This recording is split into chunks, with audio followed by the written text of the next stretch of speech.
Hello বন্ধুরা, তো আমি চলে এসেছি আজকে কলকাতার যাদবপুরে। তো আমি যখন এসেছি তখন চলো একটু ঘোরা যাক যাদবপুরটা। তো আমি কিন্তু প্রথমেই চলে গেলাম যাদবপুর ইউনিভার্সিটিতে।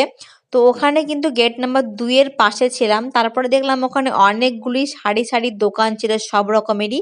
তো আমার প্রথমেই চোখে পড়লো গরম গরম সিঙ্গারা। তো এই রাস্তার ধারে বসে বসে গরম গরম সিঙ্গারা খেতে খুবই ভালো লাগে।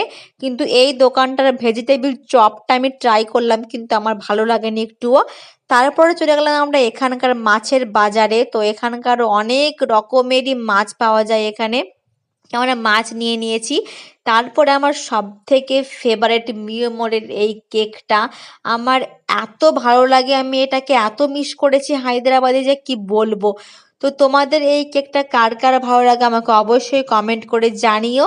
তো আমি এখন কেকটা এনজয় করি। টাটা।